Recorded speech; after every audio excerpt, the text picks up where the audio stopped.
Vocês vão ter que ganhar dinheiro na profissão. Por isso eu espero que todo mundo fique até final. São 3 charlas, tenham paciência. Então, a primeira vamos falar sobre restrição de crescimento e o grande desafio. Lembrando que ao longo do embaraço, o ninho vai desenvolvendo e ele pode, ao longo do embaraço, por alguma situação especial, não desenvolver. Então ele vai ter uma restrição de crescimento. Restrição de crescimento é sofrimento fetal crônico. Então, mira, quando se fala em idade gestacional, que se perde a biometria fetal, é muito importante. Se nós outros pegamos o ninho abaixo do percentil 10 do seu nascimento, a probabilidade de morte é 8 vezes maior do que o ninho de adequado para a idade. Se nós outros pegamos o ninho abaixo do percentil 3 de peso, é 20 vezes maior a mortalidade perinatal. Então, peso e idade tem um valor muito grande em perinatologia. Ok? Bom, então, 85% das mortes é por pré-término, parto de baixo peso, parto pré-término, isso é fundamental que eu vou falar pouco, e restrição de crescimento. Qual a probabilidade de termos um parto pré-término? De 3 a 10%. Então, de cada 100 partos, 3 a 10 partos serão partos que são partos com restrição de crescimento uterino. 1/5 das mortes, 1/5 dos partos é abaixo de 34 semanas e 1/3 da morbididade neonatal. Esse quase é fundamental. Em abscissas eu tenho o peso do feto. Quando nasce no percentil 10, percentil 8, percentil 6, percentil 4 e em azul eu tenho a mortalidade e em roxo eu tenho a morbidade. À medida que eu vou tendo um peso, um ninho abaixo do percentil 10, vai aumentando a morbidade e vai aumentando a mortalidade. Quando chega abaixo do percentil 3, mortalidade e morbidade se confundem. Então, peso e idade têm um valor muito grande. O grande problema é que quando nós outros tomamos a idade pela última menstruação da paciente, qual é o erro que nós temos? 40%. 40% é o erro que temos de dar a idade gestacional pelo tempo de menopausa da paciente. Okay? Então, o uso do ultrassonidos é uma ferramenta fundamental para falar sobre a idade gestacional. Certo? E qual o período melhor para a idade gestacional? Primeiro trimestre. De 8 a 12 semanas, dou idade com erro errôneo de meia semana, 3 a 4 dias. Quando eu faço ultrassonido no segundo trimestre, de 13 semanas até 29 semanas, o erro é de 1 semana e meia. E quando eu peço ultrassonido no terceiro trimestre, depois de 30 semanas, o erro chega até 3 semanas. 80% dos exames que vocês vão fazer é em terceiro trimestre. Esse é um problema muito sério, porque não fez no período mais correto para se fazer o que? A idade gestacional. Não há dúvida que a mensuração da altura do útero é fundamental. O útero tem um desenvolvimento de 16 semanas até 32 semanas, 1 centímetro por semana. Ok? Então, isso é fundamental. Mas eu não vou ficar, antes do exame de ultrassonido, fazendo a medição da abdômen da paciente. Mas eu vou avaliar o que? Os informes de pré-natal. Isso é fundamental. Se a paciente é usuária de alfa-metildopa nifedipina, eu já sei que tem hipertensão. O risco de desenvolver uma restrição de crescimento é alto. Então, tenho que avaliar os informes pré-natais. Então, clinicamente, eu posso ter uma sugestão que esse feto tenha uma restrição de crescimento, ou pela história clínica, ou porque ele já teve um parto com restrição de crescimento na mulher, ou porque ela está usuária de drogas, ou que ela é tabaquista, certo? Isso tudo eu vou ter nos seus informes, ou vou perguntar para a paciente. A probabilidade é ecografia, e a certeza é a neonatologia. Essa é a sequência natural. Qual é a probabilidade que, quando eu faço na história clínica, a paciente não tem uma altura uterina adequada, ela está tomando alguma medicação? 34%. A história clínica dá um risco de 34% de probabilidade do feto estar pequeno para a idade gestacional. Quando eu acho a circunferência cefálica, a circunferência abdominal e a longitude do fêmur, eu consigo dar um informe sobre a idade gestacional com erro de quanto? De 10 a 12%. Se no ninho está entre o percentil 10 e o percentil 90, esse é um adequado para a idade gestacional. Abaixo do percentil 10 é um pequeno para a idade, e arriba do percentil 90 é um grande para a idade. Quando eu tenho um ninho arriba de 4 quilos, eu tenho um macrosômico. Todo macrosômico é grande para a idade estacional. Mas nem todo grande para a idade estacional são macrosômicos. Certo? Isso são todos os conceitos que vocês já conhecem há muito tempo. Estou apenas saciando na recordação. Então, mira, qual é o desafio? Quando eu tenho um feto, um embaraço onde o feto está abaixo no percentil 3, esse é um feto restrito. Não se nasce mais nada. O problema é quando está entre 3 e 10. Aí, será que é um feto restrito ou se é um feto constitucional? É isso que eu vou falar para vocês. Aonde o ultrassonido poderia nos ajudar em diferenciar um restrito de um feto constitucional. Então, mira, abaixo do percentil 10, arriba do percentil 3, eu posso ter feto restrito para a idade gestacional, eu posso ter feto com malformações e posso ter feto constitucional. E aí eu sou obrigado a lançar mão do quê?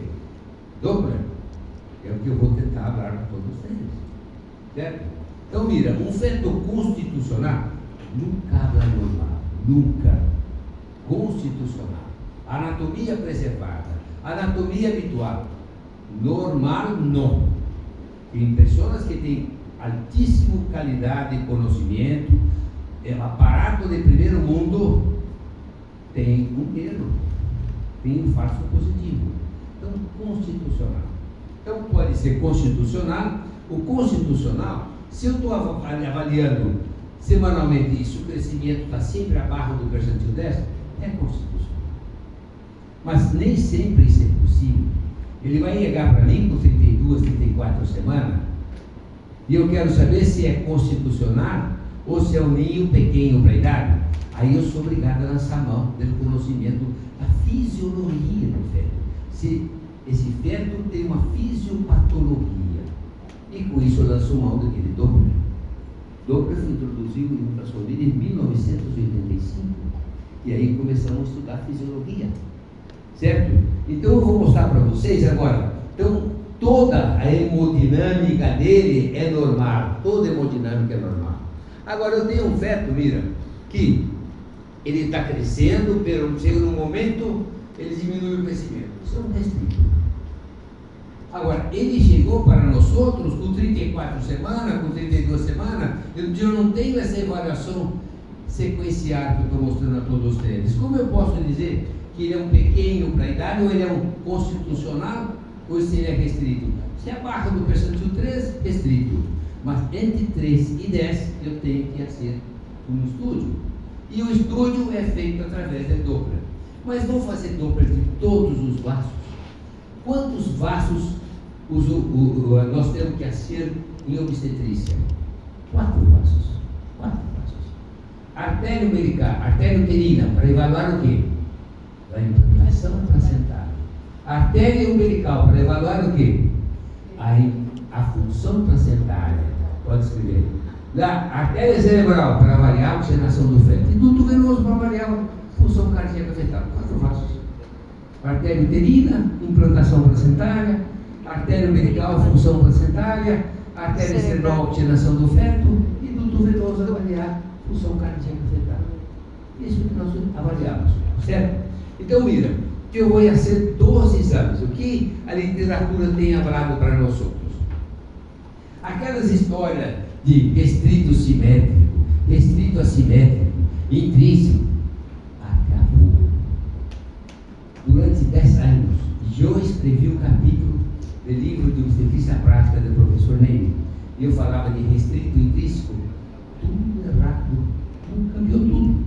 Mira como as coisas cambiam. Por que cambia? Hoje temos restrição precoce e tardia. Por que restrição precoce e tardia?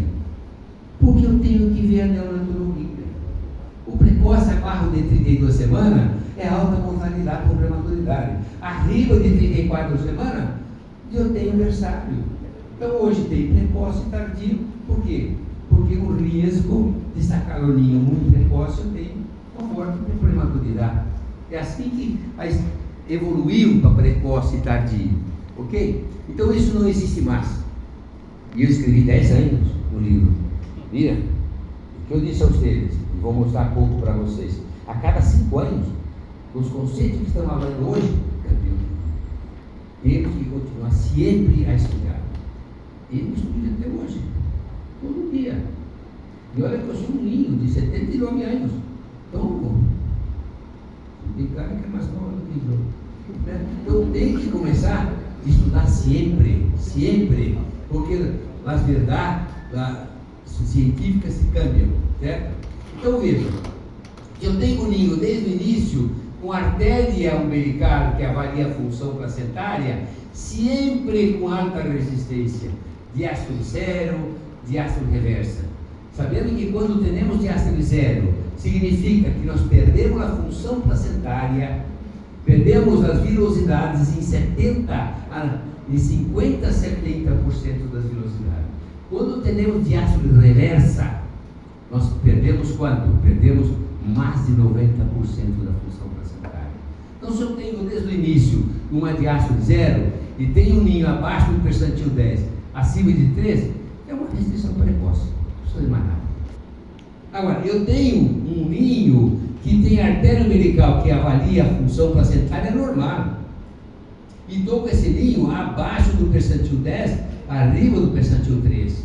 Será que é constitucional ou será que ele é restrito? É isso que eu vou falar para vocês, que é os conceitos novos, que apareceu a partir de 2000 e quanto? 2015 e 2016. Há exatamente 8 a 7 anos apareceu esse novo conceito, que é o estudo da IP da artéria cerebral com IP da artéria umbilical. O que vocês estudaram antes? Vocês estudaram uma tal de centralização. Lembra de centralização? O que é centralização?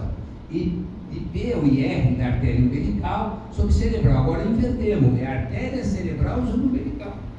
Eu tenho uma artéria umbilical normal, mas esse feto está mal oxigenado, e então eu tenho uma restrição tardia. Aí eu faço através do que? Do Doppler da artéria cerebral. A partir de 2015 e 2016 apareceu um novo estúdio. Estúdio do quê? Artéria cerebral sobre artéria umbilical. Inverteu as coisas. Não é o inverso da centralização. Então estudamos o quê? Estudamos. Então eu tenho um feto entre o percentil 3 e o percentil 10. Artéria umbilical normal. Artéria cerebral normal. Esse feto é constitucional. Eu tenho um feto entre 3 e 10. Artéria umbilical anormal. Artéria cerebral anormal. Restrição de crescimento precoce. Eu tenho um feto. Artéria umbilical normal. Artéria cerebral normal. Restrito tardio. Hoje é um novo consenso que nós outros temos sobre restrição precoce e tardia. E aí apareceu o quê? A relação IP da artéria cerebral sobre a artéria umbilical. Você está sendo isso? Já está sendo isso? Sim. Graças a Deus. Graças a Deus. Esse é um futuro muito brilhante. Então, mira, isso é uma coisa nova. É de 7 anos atrás. E pensamos com esse estudo, novo estudo. E, em 2016, observou que a restrição precoce é uma condição não muito frequente, enquanto que a restrição tardia é mais frequente. Aparece abaixo de 32, 34 semanas, aonde a mortalidade perinatal é alta, a morbidade é alta também. Já a restrição tardia aparece depois de 32, 34 semanas. É um problema de conduta, porque eu tenho prematuro extremo. E aqui é um problema de diagnóstico. E o diagnóstico vamos ter que ser através do quê? Da fisiologia. A artéria cerebral que avalia o quê? A oxigenação do feto. E a artéria pericardial que evalua o quê?